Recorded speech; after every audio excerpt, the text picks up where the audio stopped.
বিএনপিপন্থী উপদেষ্টারাও এবার বুঝে গেছেন, টের পেয়েছেন যে নির্বাচনে জামাত জিততে যাচ্ছে। এটা দিবালোচনে স্পষ্ট।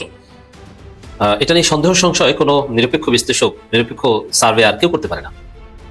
আপনি ন্যারেটিভ নির্মাণ করার জন্য সত্যকে মিথ্যা দেখানো, মিথ্যাকে সত্য দেখানোর জন্য করতে পারেন, কিন্তু আপনি যদি ন্যায্যতার ভিত্তিতে নিরপেক্ষভাবে বিষয়টা দেখেন, জামাত ক্ষমতা আসবে, এটা দিবালোচনে স্পষ্ট। মানুষ বিএনপিকে বর্জন করছে। মানুষ কেন চাঁদাবাজ, 10% খাম্বা কিংবা এই দুর্নীতিবাজদের ভোট দিবে কেন? এই প্রশ্নের উত্তরেই তো সবকিছু লুকায়িত আছে। গেল কয়েকদিন আপনারা আমার দেশ পত্রিকা, তারপর হচ্ছে যে আরো বেশ কিছু গণমাধ্যম, ডেইলি ইত্তেফাক বা ডিবিসি, এই নিউজগুলোতে দেখছেন যে প্রতিদিনই বাংলাদেশের কোথাও না কোথাও বিএনপি থেকে পদত্যাগ করে অনেক লোক জামাত ইসলামে যোগদান করছেন। আবার যারা জামাতে যোগদান করেছেন তারা নিজেরা স্বপ্রণোদিত হয়ে প্রতিদিনই 20 জন, 50 জন, 100 জন করে আপনার অনেকেই আপনার মানে জামাতে যোগদান করাচ্ছেন। আবার অনেকে হোয়াটসঅ্যাপে পদত্যাগ পত্র দিয়ে জামাতে যোগ দিচ্ছে। অর্থাৎ হুট করে গণমাধ্যমে ঢুকলে যেটা দেখে মনে হচ্ছে যে বিএনপি থেকে প্রতিদিন অনেক নেতাকর্মীরা জামাত ইসলামীতে যোগ দিচ্ছেন। কেন আসলে এটা হচ্ছে? বাংলাদেশের জামাতের আমির কর্মজীবী মহিলাদেরকে পতিতা বলছে। এইটা নিয়ে পুরো বাংলাদেশ গরম, সেই গরম ভূমিকম্প আন্তর্জাতিক কমিউনিটিতে ছড়াই গেছে। কারণ জামাতের আমির তো ইসলামিক দল করে। হ্যাঁ, বাংলাদেশে তো জঙ্গি হয়ে যাইতেছে। মহিলাদেরকে ঘর থেকে বাইরে দিবে না, মহিলাদেরকে পতিতা বলে ফেলছে। সবার উদ্দেশ্যে একটা কথা বলি, জামাতের আমির এ ধরনের কথা বলতে পারে না। উনি শিক্ষিত মানুষ, অন্য অনেক রাজনৈতিক দলের বড় বড় নেতাদের চেয়ে অনেক বেশি প্রজ্ঞা নিয়ে কথা বলে, দূরদর্শিতা নিয়ে কথা বলে, কথা বলার সময় চিন্তা করে হোয়াট হি উইল সে। অতএব উনি ওনার ওই যে টুইটারে যে স্টেটমেন্ট জনগণের কাছে প্রোপাগান্ডা ছড়ানো হচ্ছে বা সাইবার বুলিং করা হচ্ছে, ইন্টারন্যাশনাল কমিউনিটির কাছে তাকে হেয় প্রতিপন্ন করা হচ্ছে, দিস ইজ টোটালি ষড়যন্ত্র। দেখা যাক ইতিহাসের পুনরাবৃত্তি ঘটে কিনা।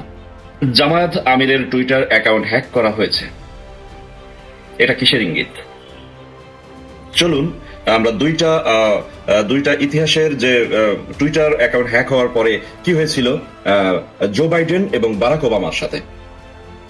ধরা যাক যুক্তরাষ্ট্রের সাবেক প্রেসিডেন্ট বারাক ওবামার টুইটার অ্যাকাউন্ট হ্যাক হয় 5 জানুয়ারি 2009 সালে। জামাত ইসলামীর আমির নারীদেরকে পতিত বলবে, এটি মানুষ বিশ্বাস করবে? কখনো হতে পারে না।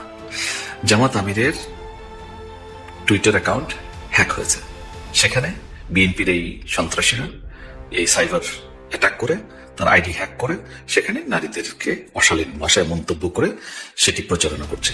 এর সাথে সাথে তারা ছাত্রদলকে নামিয়ে দিয়েছে বিভিন্ন ক্যাম্পাসে। জামাত আমিরের বিরুদ্ধে নারীদের সম্পর্কে অশালীন মন্তব্যের কারণে অভিযোগ এনে তার সম্পর্কে কটূক্তি করছে, বিভ্রান্তি ছড়াচ্ছে। জামাত এটি প্রতিবাদ করেছে, ব্যাখ্যা দিয়েছে, সাংবাদিক সম্মেলন করেছে, নির্বাচন কমিশনে জানিয়েছে। প্রকৃতপক্ষে একটি দল একদম খাদের কিনারে পৌঁছে গেলে চূড়ান্ত পরাজয়ের পূর্ব মুহূর্তে তাদের ব্রেন ডিসঅর্ডার হয়ে যাওয়ার উপক্রম। কারেন্টের খাম্বা থাকবে কিন্তু কারেন্ট থাকবে না, ফ্যামিলি কার্ড থাকবে কিন্তু টাকা থাকবে না, কৃষক কার্ড থাকবে কিন্তু সার থাকবে না, নদীতে খাল থাকবে কিন্তু মাটি থাকবে না, নারী থাকবে কিন্তু নিরাপত্তা থাকবে না, জনগণ থাকবে কিন্তু ভয়ে তাদের মুখে কথা থাকবে না। আমি কি কোনো কথা ভুল বললাম? কথাগুলো মিলিয়ে নেবেন।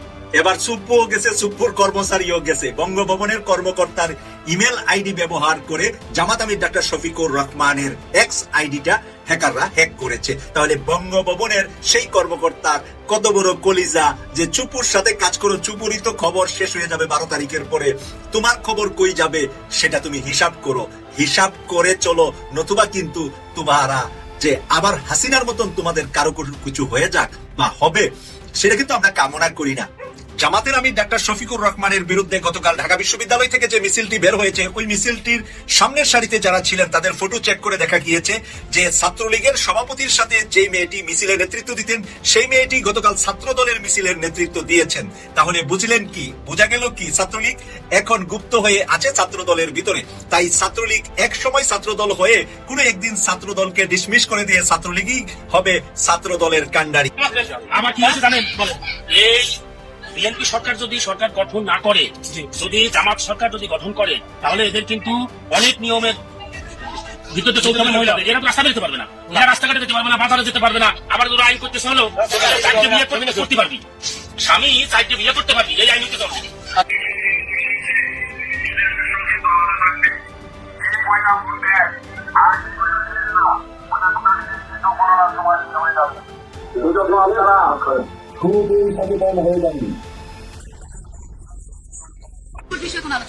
কিসের গণভোট? গণভোট বলে কিছু নাই, গণভোট বলে কোনো আলোচনার বিষয় নেই। এটা ওখানেও কোনো এজেন্ডা ছিল না, এখন গণভোটের কোনো এজেন্ডা নেই।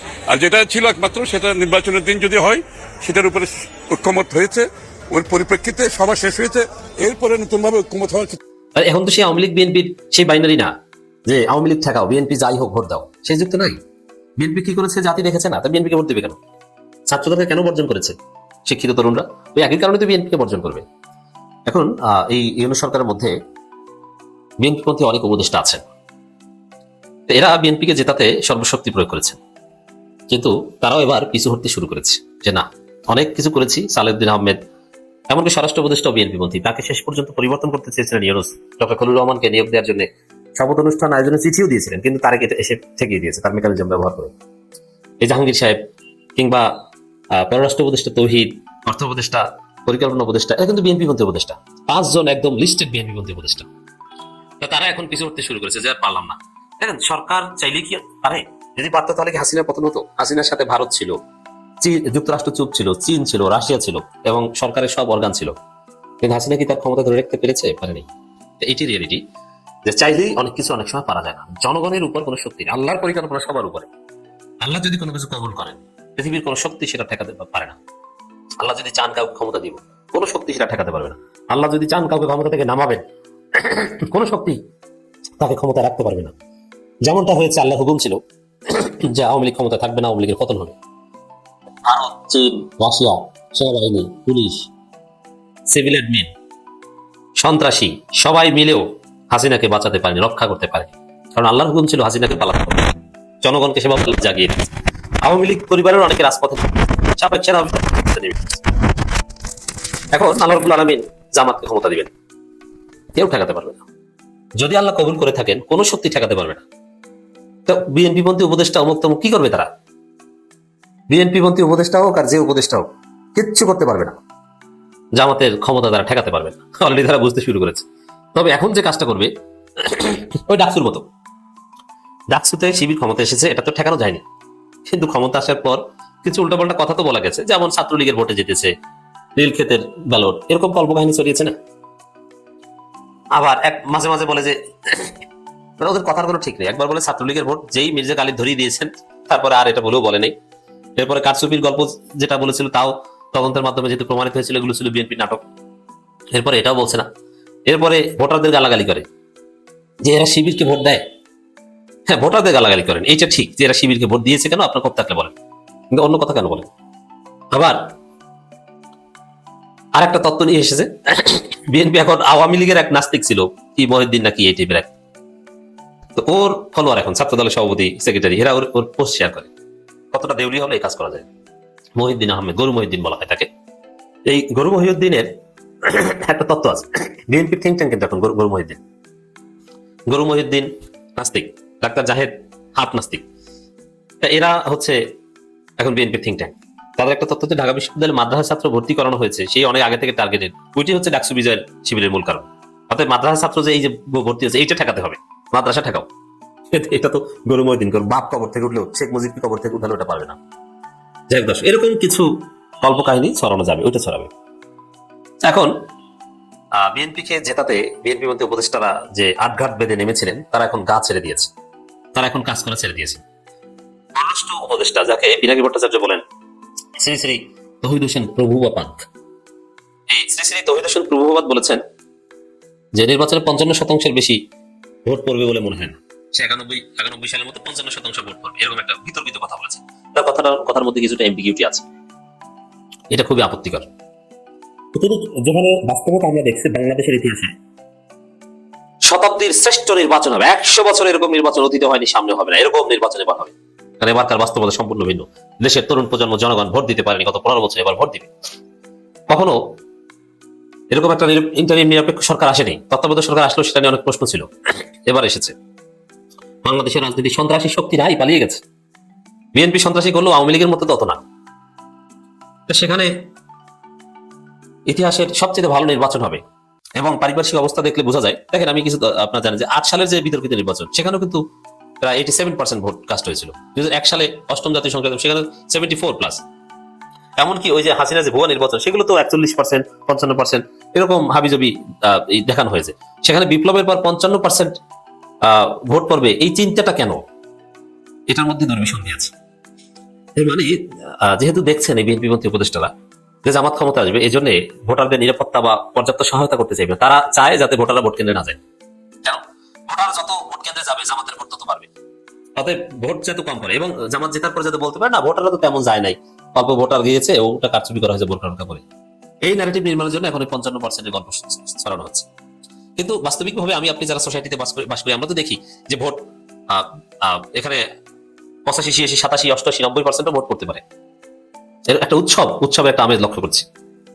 তো সেখানে 55% বেশি পড়ে এইসব কথা বলা, এটা বিএনপির পারপাস সার্ভ করে, এর মাধ্যমে একটা বার্তা দেয়া যে ভোটারদের জন্য পর্যাপ্ত নিরাপত্তা তারা দিচ্ছে না, বেশি আগ্রহ নাই, বেশি যায় না, কারণ যত ভোটার ভোট কেন্দ্রে যাবে জামাতের তত বড় বিজয় হবে। কিন্তু এইসব দান্দাবাজি করে কোনো লাভ নেই। জামাত হচ্ছে এমন দল তারা যে কোনো সময় জীবন দিতে প্রস্তুত। অতএব নিরাপত্তা না থাকলেও জামাতের লোকজন ভোট দিতে যাবে, জামাতের ভোটাররা ভোট দিতে যাবে। নিরাপত্তা নিশ্চিতের জন্যই, একটা নিরাপদ বাংলাদেশ গড়ার জন্যই ঝুঁকি নিয়ে ভোট কেন্দ্রে যাবে, ভোট দিয়ে জামাতকে বিজয়ী করবে।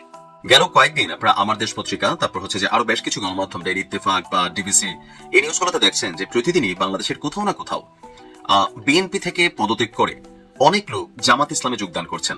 আবার যারা জামাতে যোগদান করেছেন তারা নিজেরা স্বপ্রণোদিত হয়ে প্রতিদিনই 20 জন, 50 জন, 100 জন করে আপনার অনেকেই আপনার মানে জামাতে যোগদান করাচ্ছেন। আবার অনেকে হোয়াটসঅ্যাপে পদত্যাগ পত্র দিয়া জামাতে যোগ দিচ্ছে। অর্থাৎ হুট করে গণমাধ্যমে ঢুকলে যেটা দেখে মনে হচ্ছে যে বিএনপি থেকে প্রতিদিন অনেক নেতাকর্মীরা জামাত ইসলামীতে যোগ দিচ্ছেন। কেন আসলে এটা হচ্ছে? হুট করে কি বিএনপি থেকে জামাতের আইডলিজম তাদের কাছে ভালো লাগছে? এখন জয়েন করার পরে তারা কি বলছে এটা জরুরি কথা না, জরুরি কথা হচ্ছে ভিন্ন জায়গায় একতায়, সমতায়। এখন বিএনপি একটা বড় দল, বাংলাদেশে তাদের হিউজ পরিমাণ কর্মী আছে, সমর্থক আছে, এমনকি প্রত্যেকটা নির্বাচনী আসনে একাধিক তাদের মনোনীত প্রার্থী আছে। সো সবাই তো মনোনয়ন পায়নি। এখন জনাব তারেক রহমান বাংলাদেশে ফিরে আসার পর তিনি সর্বোচ্চ চেষ্টা করেছেন যারা বিদ্রোহী প্রার্থী তাদের সাথে কাউন্সিলিং করতে, কথা বলতে, এমনকি অনেক জায়গায় তিনি সফল হয়েছেন, দলের মধ্যে একটা সমতা আনছেন। কিন্তু অনেক জায়গায় এই জিনিসটা আসলে হয় নাই। এখন তারেক রহমানের সামনে হয়তো তারা কথা দিচ্ছেন, কিন্তু দিন শেষে মাঠ পর্যায়ে যে তাদের যে টিমের মধ্যে বিভক্তি আছে, অর্থাৎ যিনি মনোনয়ন পেয়েছেন আর যারা পান নাই, তাদের মধ্যে একটা ইন্টারনাল দ্বন্দ্বের আসলে বহিঃপ্রকাশ হচ্ছে এই ঘটনাগুলো। আমি বেশ কয়েকটা নিউজের স্ক্রিনশট দিয়েছি যেখানে প্রতিদিনই আমরা দেখছি যে বেশ কিছু জায়গায় এই ঘটনাগুলো ঘটছে। কেউ বলছেন যে দিনের খেদমত করার জন্য, কেউ বলছেন যে এই সেই, আসলে এগুলো হচ্ছে কথার জন্য কথা, কিন্তু বাস্তবতা হচ্ছে দলীয় আভ্যন্তরীণ কোন্দল। পাশাপাশি অনেক এলাকায় হয়েছে কি যে জোট প্রার্থীদেরকে মূল্যায়ন করতে গিয়া নিজেদের এলাকার যে নেতাকর্মীরা আছে বা দীর্ঘদিন যারা বিএনপি রাজনীতি করেছিল তাদেরকে কিন্তু দলের পক্ষ থেকে আসলে ওইভাবে মূল্যায়ন করার সুযোগ হয়নি। আর উড়ে এসে জুড়ে যারা বসছে তাদের কারণে অনেক এলাকাতে লোকাল টিম আপসেট হয়ে আছে। এখন ধরেন বাংলাদেশের রাজনীতিতে দলের থেকে দেশ বড়, দেশের থেকে কিন্তু ব্যক্তি বড়। অর্থাৎ বাংলাদেশের রাজনীতিতে এখনো ভাইয়ের রাজনীতি করার মানে সংখ্যা লোকই বেশি। যেমন ধরেন একটা এলাকায় বিএনপির 2 জন প্রার্থী আছে, একজন মনোনয়ন পাইছেন, এখন আরেকজন যিনি মনোনয়ন পান নাই উনি যদি বলেন আমি স্বতন্ত্র থেকে দাঁড়াবো, তাহলে সবাই আপনার স্বতন্ত্রের পক্ষেই কিন্তু চলে যাবে। হইতে পারে সেটা হাঁস, হইতে পারে মুরগি, গরু বা বিভিন্ন যে প্রতীকগুলা। আবার তিনি যদি বলেন আমি ধানের শীষের পক্ষে আছি, তার কর্মীরা সবাই ধানের শীষের পক্ষে যাচ্ছে। অর্থাৎ দলীয় প্রতীকের বাহিরে লোকালি যেই নেতাকে বিভিন্ন সময় রাজনৈতিকভাবে তারা কাছে পেয়েছে বা বিপদাপদে সহযোগিতা পেয়েছে, সেই নেতা যখন মার্কা পাচ্ছে না তখন স্বাভাবিকভাবে তাদের মধ্যে একটা ক্ষোভ তৈরি হচ্ছে। আবার বাংলাদেশের রাজনৈতিক যে কালচার, ধরেন আমি যদি পাশ করে ফেলি, দল আমাকে মনোনয়ন দিয়েছে, তো আওয়ামী লীগের সময় একটা জিনিস শিক্ষণীয় ছিল কোনটা, যে আওয়ামী লীগের কেউ যদি মনোনয়ন পাইতো ওই এলাকায় বাকি আওয়ামী লীগের যে উনার প্রতিদ্বন্দ্বী টিমরা আছে অথবা যারা পোর খাওয়া দীর্ঘদিন যাবত থেকেই নেতাকর্মী ছিল, এদের অনেকেই মামলা, হামলা, লোকালি অপমান, হেনস্থা অনেক কিছুর মাধ্যমে তাদেরকে কিন্তু মাঠ থেকে দূর করে দেওয়া হয়েছে। তো এই ঘটনারই প্রেক্ষাপট বা পুনরাবৃত্তি করতে পারে অনেক জায়গায়। সো এরকম আশঙ্কা করে অনেকেই তারা মনে করছে যে না ভাই, আমার এলাকার মধ্যে আমি জামাতে পাশ করাই দিই। আর জামাত তাদের পলিটিক্যাল পয়েন্ট অফ ভিউতে যারাই বিএনপির এক এলাকাতে একাধিক প্রার্থী আছে তাদের সাথে তারা একটা লিয়াজু মেনটেন করছে, অথবা পলিটিক্যাল পয়েন্ট অফ ভিউতে তারা তাদেরকে তাদের কোরামে ফেরানোর চেষ্টা করছে যে হ্যাঁ ক্ষমতায় আসলে তোমরা এতটুকু অংশ পাবা বা সামহাউ মানে পাওয়ার ক্যারেক্টেড কোনো একটা জায়গা তোমাদের জন্য তৈরি হবে। আর এই বিষয়গুলোর কারণে আমার মনে হয় যে বিএনপি থেকে প্রতিদিন আমরা যাদেরকে দেখছি পদ পদবি প্লাস মনোনয়ন প্লাস ওই যে অভিমান, ক্ষোভ, এগুলো থেকে কিন্তু টাকা দিয়ে বিএনপির কোন নেতাকর্মীকে জামাত ধরে নিচ্ছে অথবা ইসলামের খেদমত করার জন্য আসলেই তারা দল পরিবর্তন করতেছে, এটা আমার কাছে মনে হয় না। আমার কাছে মনে হয় টোটালি বিষয়টা হচ্ছে আভ্যন্তরীণ অভিমান আর প্লাস জামাতের যে রাজনৈতিক কৌশল আছে সেটার মধ্যে অনেকে আপনার আসতেছে। বাট সবচেয়ে বড় কথা হচ্ছে এই সংখ্যাটা কত জরুরি না। এখন বিষয়টা হচ্ছে কি, ধরুন আপনি দেখতেছেন যে 100 জন ঢুকছে, 150 জন, 150 জনের তো ফ্যামিলি মেম্বার আছে, আত্মীয় স্বজন আছে, বা এটা একটা ভাই ক্রিয়েট করতেছে সারা বাংলাদেশে।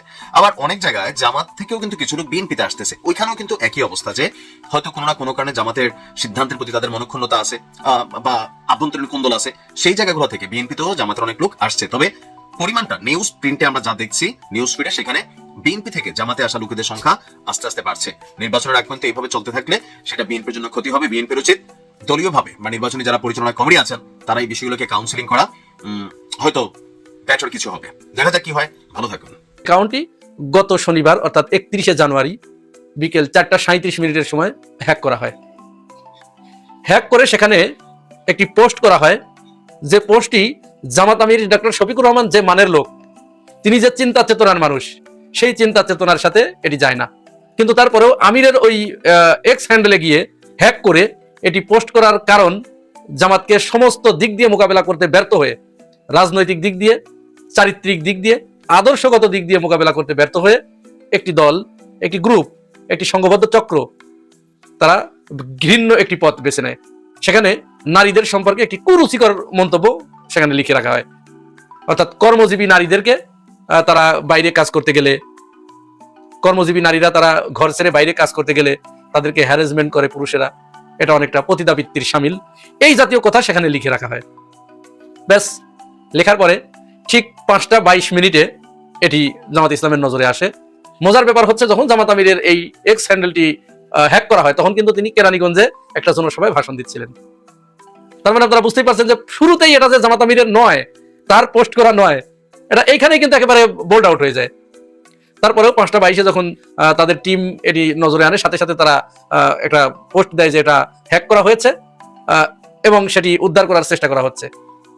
অবশেষে সেটি উদ্ধার করা হয় এবং 5:09 সময় সেখানে মেসেজ আসে যে হ্যাক করা হয়েছে, পাসওয়ার্ড পরিবর্তন করা হয়েছে, সমস্ত কিছু। পরে জামাতের যে সাইবার টিম, তারা একটি প্রোগ্রামের মাধ্যমে, সাংবাদিক সম্মেলনের মাধ্যমে সবকিছু একেবারে পুঙ্খানুপুঙ্খভাবে, এবং সেই মেইলটি যে জামাত আমিরের মেইলে এসেছে, ডক্টর শফিকুর রহমানের মেইলে, সমস্ত প্রমাণ তারা উপস্থাপন করে। ওই যে জামাত আমিরকে এইভাবে ঘায়েল করতে গিয়ে, রাজনৈতিকভাবে তাকে মোকাবেলা করতে ব্যর্থ হয়ে, এই যে ঘৃণ্য পথটি আপনারা বেছে নিলেন, আর সাথে সাথেই আল্লাহ কি করলো? আল্লাহ জামাত আমিরকে এমন অবস্থায় পৌঁছে দিল যে আজকেই আপনারা গাজীপুরে ছাত্র দলের নেতা, এই যে দেখুন, সে একজন নারীকে প্রকাশ্যে জবাই করে হত্যা করেছে। কোথায় তোমরা? আল্লাহ দেখিয়ে দিল, একেবারে মানে গর্তের ভিতরে মাটির নিচে গেড়ে দিল, পুঁতে দিল একেবারে। এটাই হচ্ছে আল্লাহর বিচার। শুধু তাই নয়, এই যে আপনারা এই ধরনের নোংরামিটা করলেন, ঢাকার রাজপথে এই নারীরা ছাত্র দলের নেতৃত্বে মিছিল করলো, সেখানে শফিকুর রহমানকে উদ্দেশ্য করে এমন কুরুচিপূর্ণ স্লোগান দিয়েছে, যে স্লোগান জামাত শিবির কোনোদিন ইতিপূর্বে তারেক রহমান বা খালেদা জিয়াকে উদ্দেশ্য করে কখনোই দেয়নি। তাহলে ইট মারলে তো পাটকেল খেতেই হয়। আপনি পথ দেখিয়ে দিয়ে যাচ্ছেন, সেই পথে অন্যরা হাঁটবে, এটাই স্বাভাবিক। আর এদিকে এই হ্যাক হওয়ার ঘটনার সাথে বিএনপির এক ইতরের খবর পাওয়া গেছে। এই ইতর এর আগেও, আমি ছবি দিয়ে দিচ্ছি, এর আগেও সে এই ধরনের নোংরামি, বিভিন্ন অপতথ্য, তারপরে গুজব, এইগুলোর উস্তাদ। সে এই কাজই করে বেড়ায়। রাষ্ট্রপতির দপ্তর থেকে সারোয়ার আলম নামে একটি মেইল ব্যবহার করে সেই ফিশিং মেইল পাঠিয়ে তারপরে জামাত আমিরের ওই টুইটারটি হ্যাক করা হয়েছে, এবং তার সাথে এই ইতর সরাসরি যুক্ত আছেন বলে ধারণা করা হচ্ছে। হয়তো তার বিরুদ্ধে অচিরেই মামলা হবে। এখন আবার এরা বলার চেষ্টা করছে যে না, জামাত আমিরের টুইটার হ্যাক হয় নাই। এরপর আবার তাদের বুকের উপরে চুনকালি মেরে দিলেন এই যে ডিবি। এই ডিবি বললেন যে আমরা জামাত আমিরের যে হ্যাক হওয়ার বিষয়টি, এটি তদন্ত করে দেখেছি এবং এর সত্যতা পেয়েছি, ওটি হ্যাক করা হয়েছিল।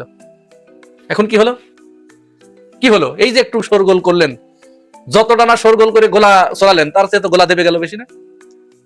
গোলা তো বসে গেল। এখন কি করবেন? চা খান। আমরা এই সম্প্রতি কিছুদিন ধরে দেখছি যে বিএনপি জামাতের বিরুদ্ধে যতগুলো পদক্ষেপ নিয়েছে, প্রত্যেকটি এর স্থায়িত্ব ছিল মাত্র 3-4 ঘন্টা। 3-4 ঘন্টা পরে ওইটা ঘুরে বিএনপির ঘাড়ের উপরে পড়ে যায়। বুঝতে পারছি না কেন এমনটি হচ্ছে। বিএনপি আসলে প্রতিটা ক্ষেত্রেই, যতগুলো ঘটনা পূর্বে ঘটেছে, প্রতিটা ক্ষেত্রেই তারা মিথ্যার আশ্রয় নিয়ে গুজব তৈরি করে পরিকল্পিতভাবে একটা মিডিয়া ট্রায়ালের মাধ্যমে জামাতকে ঘায়েল করতে চাচ্ছিল। আর এই প্রতিবারই তারা ধরা খেয়ে গেছে। কারণ এই যে মিথ্যা তো আসলে সকালের শিশিরের মতো, ওটা স্থায়ী হয় না। রোদের উত্তাপ বাড়ার সাথে সাথে কর্পূরের মতো উড়ে যায়। বিজয়ের আগেই জামাত এনসিপির বিজয় শুরু, চারদিকে জামাতের জয়ধ্বনি। বিএনপি গোহারা হাঁটছে, ধরা খাচ্ছে, চোরের মতো ধরা খাচ্ছে, পিছু হচ্ছে, নাকানি চুবানি খাচ্ছে। দর্শক, একদিকে আমিরে জামাতের টুইটার অ্যাকাউন্ট হ্যাক করার নাটক সাজাতে যে, আমিরে জামাতকে বিতর্কিত করতে যে নাকানি চুবানি খেয়ে চোর যেরকম হাডুরে কিল খায়, ওইরকম কিল খাওয়ার অবস্থা বিএনপি। ওদেরকে মূর্খ বানিয়ে দিয়েছে জামাত, চালাকি করতে এসেছে জামাতের সাথে। এটা তো এক ইস্যু। ওদিকে হাসনাত আব্দুল্লাহর বিপরীতে এক বিএনপির বুইরা খাটাস, সে ধানের শেষ নিয়ে নির্বাচন করতে চায়, তারেক রহমানের পান্ডা। কারণ তারেক রহমান এই ভয়ানক সন্ত্রাসী, ঋণ খেলাপি এবং চোর, স্বীকৃত চোর, তাকে এমপি বানাতে চায়। তারেক যেরকম, তার পান্ডারাও এরকম। এবং এই পান্ডা নাকি হাসনাতকে চেনে না, এখন হাসনাতকে অক্ষরে অক্ষরে চেনেছে। চূড়ান্ত ভাবে দর্শক, আপিল ও খারিজ, হাসনাত আব্দুল্লাহ আসনে মঞ্জুরুল হাসান মুন্সি নির্বাচন করতে পারবেন না। মানে মঞ্জুরুল হাসান মঞ্জু দেখলেই দেখে ডাকাত ডাকাত। ওই লোকটাকে যদি দেখেন, ইয়াং বয়সেও ডাকাত ছিল, ডাকাতি করতে করতে এক পর্যায়ে ব্যাংক ডাকাতি শুরু করেছে। পাঞ্জাবির স্টাইল সেই বাংলা সিনেমার যে ভিলেন একদম ঠিক ওরকম। বাংলা সিনেমার কি বাচ্চু বা এরকম কিছু ভিলেন টিলেন ছিল, এগুলো আমি চিনি না ভালো। কোনো একজন ভিলেনের চেহারার সাথে তার যথেষ্ট মিল আছে। একসময় বাংলা সিনেমা তো দেখেছি বাধ্য হয়ে, টিভি খুললেই দেখা যেত, ডিশ লাইন বলেন আর বিটিভি বলেন। তো এই প্রফেশনাল সোর চেহারা দেখলেই বোঝা যায় এই সোর নির্বাচন করতে পারবে না। তো এটা হচ্ছে ক্ষমতা আসার আগে, ভোটের আগে বিএনপি জাতির সামনে সোর হিসেবে প্রমাণিত হয়। কেন নির্বাচন করতে পারবে না? ব্যাংকের টাকা চুরি করে, ব্যাংকের টাকা মেরে খায়। এর মানে আপনি কোনো একটা দোকান থেকে বাকি খেয়েছেন, এরপরে নির্দিষ্ট সময় তো দিবেন না, এরপর অন্য রাস্তা থেকে হাঁটেন যেন ওই দোকানদারের সামনে পড়তে না হয়, এটাকে বলা হয় ঋণ খেলাপি। তো এরকম চোর এবং ধান্দাবাজ হচ্ছে এই বিএনপির প্রার্থী। অনেকে ফাঁকে ফোকরে বেঁচে গেছে, কিন্তু হাসনাত হাতে ছাই মেখে এই বাটপারকে ধরেছেন। এই বাটপার তারেক রহমানের নির্দেশে, তারেক রহমানের সর্বশক্তি এখানে প্রয়োগ করা হয়েছে এই চোরকে, মঞ্জুরুল হাসান বাটপারকে নির্বাচনে ফেরাতে, কিন্তু না, সম্ভব হচ্ছে না। তিনি ছিটকে পড়েছেন। হাসনাত আব্দুল্লাহকে আর চেনার দরকার নাই, এখন ঘুমাতে পারেন। যে বয়স হয়েছে, যে কোনো সময় শুনবেন যে স্ট্রোক করে মারা গেছে। চেহারার মধ্যেই বোঝা যায় যে অসুস্থ একটা বাবার লাঠি দিয়ে হাঁটেন, উগ্রবাদী জঙ্গি টাইপের মানসিকতা। কিছুদিন আগে আপনারা দেখেছেন সাংবাদিকদের ক্যামেরার উপর লাঠি দিয়ে আঘাত করেছে, সাংবাদিক পিটিয়েছে কার্যত। তো এই যে ঘটনা, যে ধানের শীষ প্রতীক নাই, হাসনাত আব্দুল্লাহর কাছে নির্বাচনের আগেই হেরে গেছে। হাসনাত বিজয়ের আগেই আর এক বিজয় পেয়ে গেছেন। হাসনাতের বিজয় এখন আনুষ্ঠানিকতা মাত্র। তো দর্শক, আবার এই তো আছে একটা ঘটনা, আবার নারীদের উপর হামলা করে, নারী নির্যাতন করে বিএনপি ধরা খায়। এটা বিএনপির জন্য আরেক কেলেঙ্কারি। নিজেরা নিজেদেরকে প্রতিনিয়ত মারে, এটা নিয়ে অবশ্য দেশে উত্তেজনা কম, কারণ বিএনপিকে হত্যা করবে এটা নরমাল। বিএনপির কাছে বিএনপির লাশের কোনো মূল্য নাই। যারা বিএনপি করেন তাদের উদ্দেশ্যে বলছি, বিএনপি পরিবারের সদস্যরা আমার বক্তব্য কেউ শুনে থাকলে, অনেকে শুনেন, আপনাদের জন্য বলছি, আপনার পরিবারের যে সদস্য বিএনপি করে তাকে ফিরান। তাকে যে কোনো সময় ওই বিএনপি মেরে ফেলতে পারে। এখন পর্যন্ত 220+ নিজেরা নিজেদেরকে হত্যা করেছে। 217 ছিল, হঠাৎ করে শুনি যে আরো 3 জন। এই যে নারায়ণগঞ্জের রূপগঞ্জে একজনকে মারলো, স্বেচ্ছাসেবক দলের এক নেতা বিএনপিকে মেরে ফেলেছে। বিএনপি স্বেচ্ছাসেবক দলের নেতাকে ডেইলি মারে, নির্বাচনের মধ্যেও মারে, এবং এটা তারেক রহমানের নির্দেশই মারে। এবং এই ব্যবস্থা তারেক রহমান করেছেন, কারণ তারেক রহমান নিজেই তার স্টেজের মধ্যে বা স্টেজের আশেপাশে থাকা নেতা কর্মীদেরও গুপ্ত বলে গালি দেন। তাহলে গুপ্তদের তো মারা যায়, তাই না? এই কারণে এই খেলা চলছে। এইখানে বিএনপি নিজেরা এভাবে কামড়াকামড়ি করছে, মানুষ দেখছে যে তারা সন্ত্রাসী, এবং তারা নারী নির্যাতন করছে, জাতি দেখছে। জামাত নেতাকে হত্যা করেছে, জাতি দেখেছে। এখানে বিএনপির পরাজয়ের কি বাকি আছে? আর কোনো উপায় নেই, জনগণের ভোটে জেতা তাদের পক্ষে সম্ভব নয়। এটা ডিজিএফআই অলরেডি বিএনপিকে বলেছে যে ভোটের মাঠের যে চিত্র, তোমাদের ফলাফল হতে পারে ডাকসুর মতো। ডাকসুতে যেরকম ওই বিভিন্ন ভুয়া জরিপ টরিপ দেখিয়েছিল যে আবিদ 46%, সাদিক কায়েম 11% না 19%, ওইরকম ভুয়া জরিপ দেখিয়ে একটা উত্তেজনা সৃষ্টি করে শেষে দেখা গেল যে ফলাফল আন্ডা। এখনো বিভিন্ন ওই ডাকসুর আগে যারা বলেছিল শিবির, এটা আবার কি ছাত্র দলের সাথে কি শিবিরের প্রতিদ্বন্দ্বিতা হয়? প্রতিদ্বন্দ্বিতা হবে এখানে মেঘমল্লা বসুর সাথে। শিবিরের ভোট আছে নাকি ঢাকা বিশ্ববিদ্যালয়, ওটা রাজশাহী চট্টগ্রাম হোক। কিন্তু কি দেখা গেল ডাকসুতে, ঢাকা বিশ্ববিদ্যালয়ে কি দেখা গেল? যে ছাত্রদল ধৈঞ্চা, ছাত্রদল আন্ডা, শিবির হিট। ছাত্রদলের চাইতে শিবির কত গুণ এগিয়ে। ছাত্রদলের একটা হল ইউনিটে যে পরিমাণ জনশক্তি আছে, শিবিরের একটা হল ইউনিটে যে পরিমাণ জনশক্তি আছে, টোটাল ছাত্রদল বিশ্ববিদ্যালয় শাখায় মনে ওই পরিমাণ জনশক্তি নেই। এবং নারী হলগুলোতে ওরা কমিটি দেওয়ার লোক পায় না। তো এই যে অবস্থা, জাতীয় নির্বাচনেও বিএনপির অবস্থা ডাকসুর মতো হতে পারে। অল্প কিছু সান্ত্বনা পুরস্কার পেলেও পেতে পারে, তবে ডাকসুর চেয়ে আরেকটু ভালো করবে। তবে ডাকসুর মতো ইন দিস সেন্স দ্যাট গুরুত্বপূর্ণ পদ বিএনপি ডিজার্ভ করে না, পাবে না। যেমন রাষ্ট্রপতি, প্রধানমন্ত্রী, স্পিকার, এগুলো হয়তো বিএনপিকে দেওয়া হবে না। কিন্তু বিএনপি যদি সন্তোষজনক আসন পায়, জামাত জাতীয় সরকারি বিএনপিকে রাখবে শর্ত সাপেক্ষে, এবং সেখানে গুরুত্বপূর্ণ পদ দিত যদি যথেষ্ট সংখ্যক আসন হতো। এখন যে অবস্থা, যেমন কতটা নোংরা দেখেন, এই যে আমিরে জামাতের এক্স হ্যান্ডেল হ্যাক করা এবং হ্যাক করা পরবর্তী যে নাটকীয়তা, যে চালাকি, এই চালাকির ফল তারা ভোটের মাঠে পাবে। এই চালাকি করে যদি পার পেয়ে যেত একটা কথা হতো, যেহেতু চালাকিটা করে ধরা খেয়ে গেছে, এই কারণে তাদের অবস্থা খারাপ হবে, এই কারণে একটা লজ্জাজনক অবস্থার সৃষ্টি হবে। এখন কিনা পাকিস্তান বলতেছে যে ক্রিকেট খেলতে যাব, বিশ্বকাপও খেলবো, শুধু ওই ভারতের সঙ্গে ম্যাচটা আমরা বয়কট করব। এখন নিয়ম হচ্ছে যে যদি পাকিস্তান ভারতের সঙ্গে ম্যাচ না খেলে, তাহলে কিন্তু ভারত পুরো পয়েন্টটা পেয়ে যাবে। পাকিস্তান বলে পাক, সমস্যা নাই, ভারতকে পুরো পয়েন্ট দিয়ে দাও, তাও খেলবো না। কিন্তু সমস্যা তো ওখানে না, সমস্যা হচ্ছে যে পাকিস্তান ভারতের সঙ্গে না খেললে ভারত তো পুরো পয়েন্টটা পেল, কিন্তু এই যে ম্যাচটা নিয়ে সমস্ত বিশ্বের উত্তেজনা, এই ভারত পাকিস্তান ম্যাচকে ঘিরে শত শত কোটি টাকা লেনদেন, এগুলোর কি হবে? এগুলো তো কিছুই হবে না। টিভি সত্য হবে না, স্পন্সর হবে না, টিকিট বিক্রি হবে না, কিছুই হবে না। এগুলোর দায় নিবে কে? কাজেই মহা চিন্তায় ভারত। ভারত যদি মুস্তাফিজকে নিয়ে বাংলাদেশের সঙ্গে এই কাজটা না করতো, তাহলে কিন্তু এত ঝামেলা হতো না। বিশ্বকাপের আর মাত্র 3-4 দিন বাকি, এর ভিতরেও সিদ্ধান্ত নিতে পারতেছে না কে খেলবে কে খেলবে না। এবং এই সবই হয়েছে কিন্তু এই ভারতের মোড়লগিরির জন্য।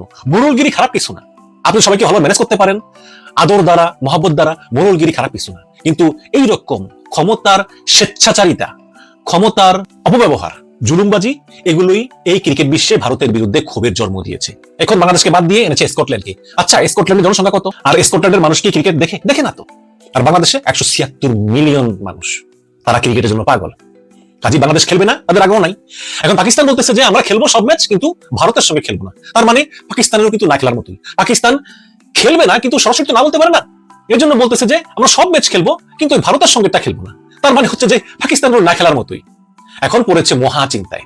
এখন ভারত নিয়ন্ত্রিত আইসিসি তারা হুঁশিয়ার করে দিয়েছে পাকিস্তানকে, যদি তোমরা না খেলতে আসো তাহলে কঠিন শাস্তি পেতে হবে, তোমাদেরকে খেসারত দিতে হবে। আনন্দবাজার লিখেছে যে পাকিস্তান সরকার জানিয়ে দিয়েছে টি-20 বিশ্বকাপে সব ম্যাচ খেললেও ভারতের বিরুদ্ধে খেলবে না তারা। এই সিদ্ধান্ত ভালোভাবে নিচ্ছে না জয় শাহের আইসিসি। ভারত ম্যাচ বয়কট করলে কড়া শাস্তির মুখে পড়তে হবে পাকিস্তানকে। প্রথমেই ভারতের বিরুদ্ধে না খেললে সেই ম্যাচের কোনো পয়েন্ট পাবে না পাকিস্তান, 2 পয়েন্ট দেওয়া হবে ভারতকে।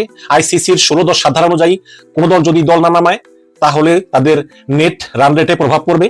পাকিস্তানের